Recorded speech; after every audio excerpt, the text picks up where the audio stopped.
Hello everyone, TLSG here. Today we are featuring a Kraven Movement deck. And this deck is still around, it's still very strong. It did drop off a little bit with the nerfs to Captain Marvel, Legion, and the introduction of cards like Alioth and Loki, but it's still very strong. According to Untapped, it is still one of the top performers in both Ranked and in Conquest, and there are several ways that you can build it if you don't have certain cards.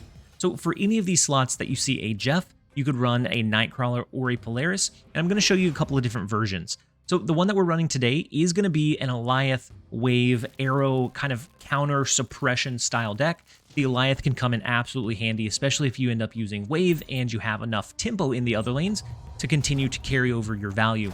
You could do something more like a traditional Kraven Silk movement, which is going to be on the screen now. It has the Kitty Pryde, it has the Angela, the Jeff, or the Polaris. It has the Captain Marvel, the Chavez for that consistency driver. Still a very strong deck. You can surprise the opponent. You can just raw outvalue them in more games than you don't. And against a Galactus, it's putting out enough consistent power. You may struggle against a Loki deck, but then again, you might not because you have access to the Shang-Chi. You have access to your Kraven, which may get more benefit. Your Angela has more time over the course of the game to get benefit than what theirs would. And then if that's not up your sleeve, but you do have Silk and you have Alioth, we have a more hybrid that's coming onto the build now.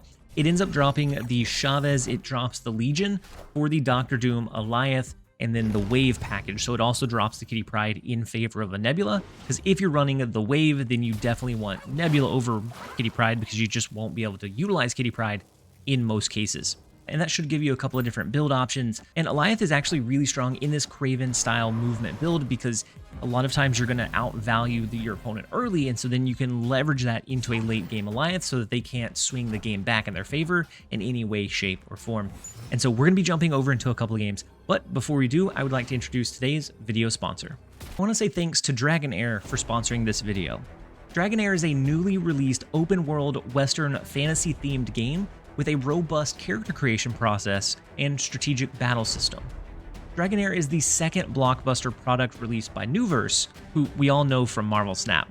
The game just launched globally on September 19th with adaptations for many different regions and local languages.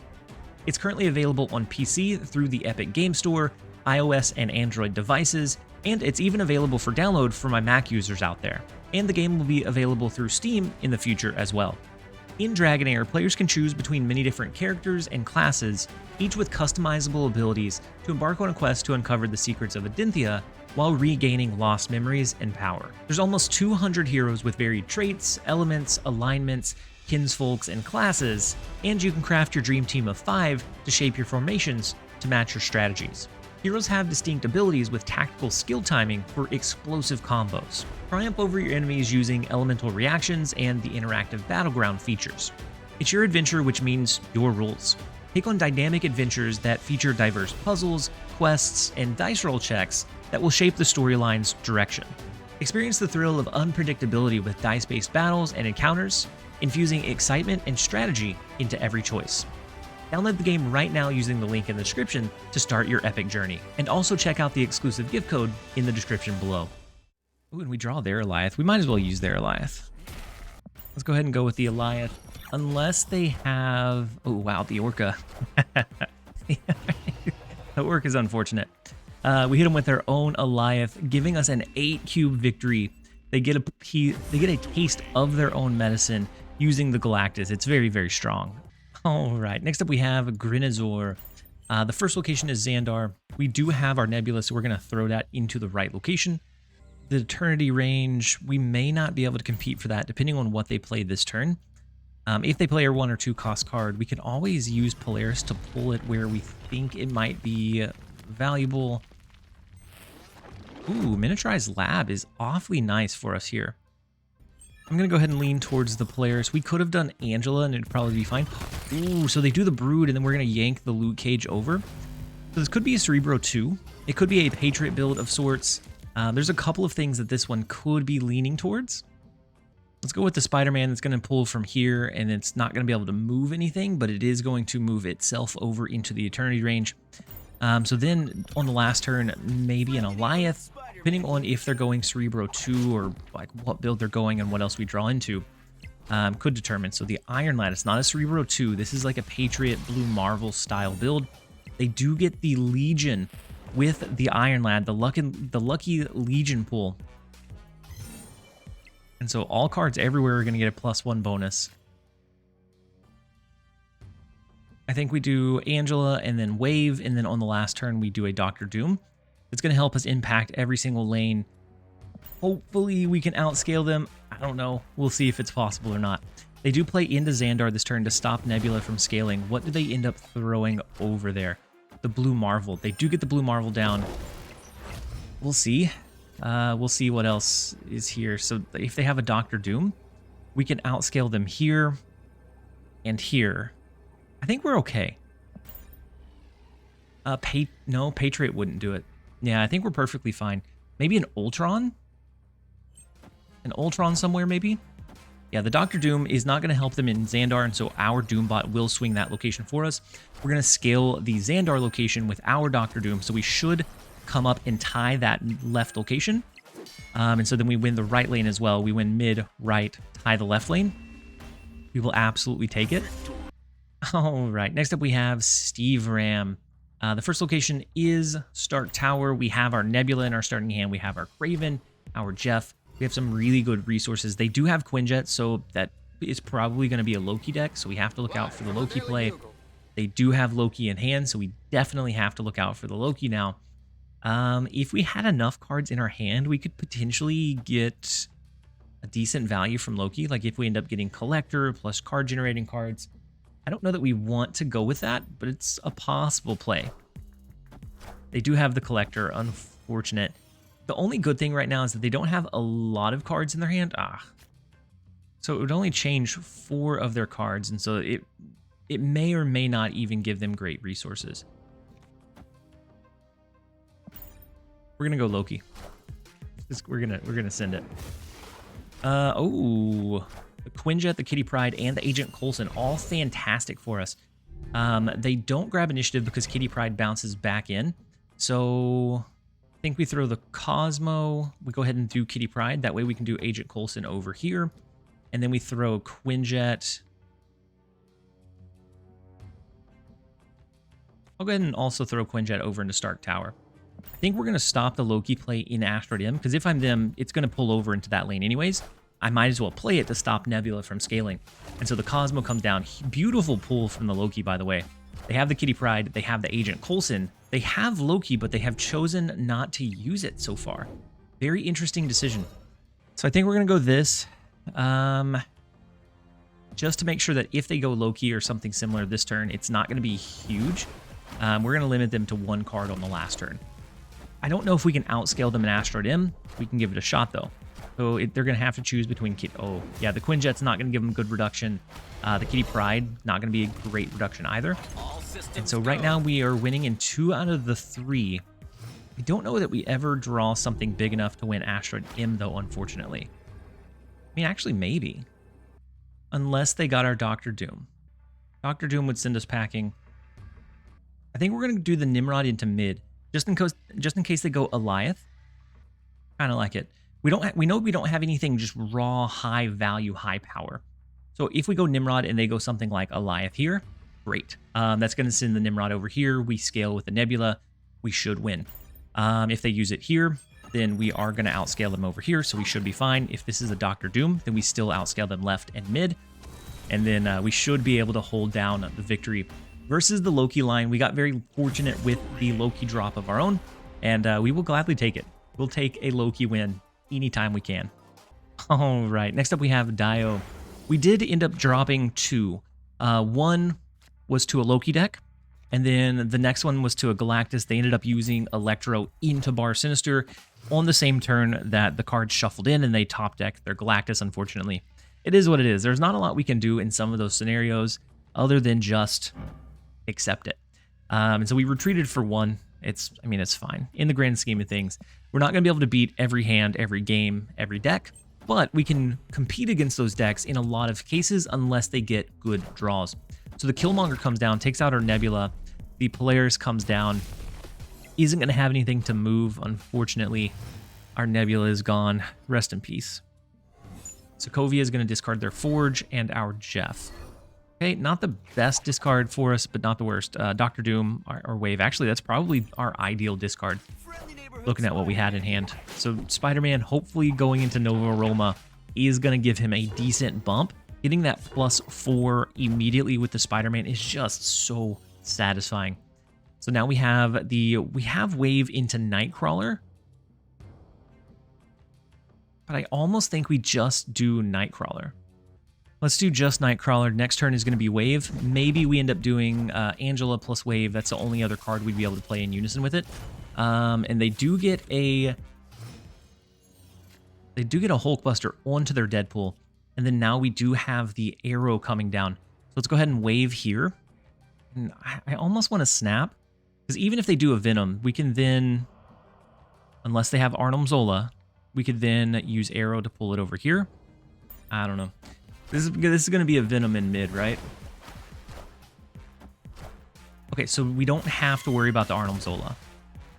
I mean, we might, but they have 2 targets to hit, not the Venom. Deathlock's not gonna be great for him. Neither would Winter Soldier. So let's do this, and then I'm actually gonna do this. It's gonna be more power if we move the Nightcrawler over into the Kraven lane, but just in case it is an Arnim Zola, just in case it's something that we're not anticipating, I want to have this lane covered from both 6 and 5 from this lane. So we're gonna use the Arrow. It should help us steal away the game, no matter what they ended up dropping. It should be perfectly fine. They have the 12 power Deadpool coming down, but it's not going to be enough. We will grab the 2 cubes. Let's jump over into the next one. First location is New York, which is going to be great if we end up drawing into our Kraven. Just a lot of flexibility and rotating cards over there. They have the Mind Stone, so it could be Thanos Destroy, it could be Thanos Control, it could be Galactus Thanos, a lot of things that this could end up being. We're going to go ahead and play Kraven into the right lane. I think they probably use Reality Stone in the left lane at some point right now. It's unfortunate.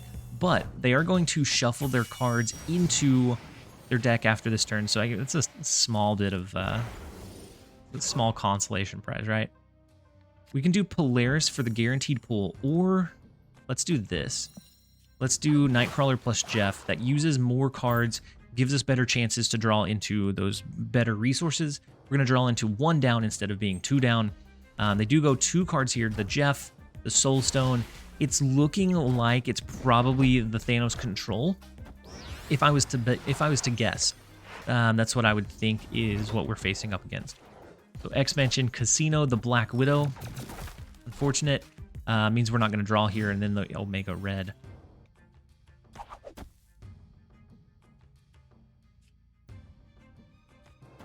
All right, so we're going to do this, just the Miles Morales. Next turn is going to be Wave, depending on what we draw. They do go Psylocke, so they're going to be going with that ramp component. They can do a 6 cost here, but is it all that valuable? We can do Wave. Let's go ahead and move the Nightcrawler as well. That's going to buff this lane a touch, but not incredibly drastically. Just in case they go with the Professor X. I want to give ourselves the option to maybe move Jeff over if they go Professor X into Nova Roma. They do go Professor X. And so right now it's tied because we have a lead of more than 10 here. And so we move over. That's going to buff the Kraven. It's going to buff this one. We use Arrow to pull whatever they play out. So even if they end up getting like a Claw here, I think we'd be okay. I don't know. I'm not going to snap into it, but I think we're okay. Because I think they play into X-Mansion. We yank it out of the X-Mansion location because it could be like a Claw. Maybe it's a Blue Marvel. Blue Marvel could be kind of scary, but we'll see. They move their Jeff over. They do play into the X-Mansion as well. Arrow is going to come in, pull their cards over to the left. What did they end up dropping there? The Thanos. The Thanos is not going to be enough, my friend. We do win X-Mansion. We win Nova Roma. We will take the 2 cubes where we can. Let's jump over into the next one. All right, next up we have a Rooster. The first location is the big house. I'm going to wait and play Angela first, and then we can play our Nightcrawler. We can buff up the Angela. We can do Spider-Man to buff it up and then move a card out.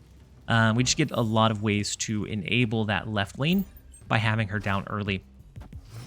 Now, the middle location naturally turns into Limbo, so we have to look out for the game extension They haven't played anything for the first couple turns, so that's also a little bit scary here. I'm going to use Spider-Man. If it's a Galactus deck and they do something... Wow, okay. If it's a Galactus deck and they ended up doing something like an Electro, they would probably do it into the big house. We would have pulled it out of that location.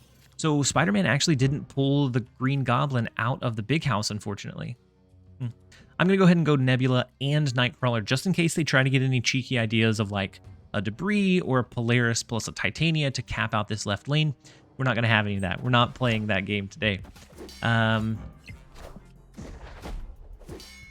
So the cards come down, the Titania plus the Nebula plus the Viper. They did have those cheeky... I mean, I understand. They had the cheeky thoughts, but we did stop it from happening.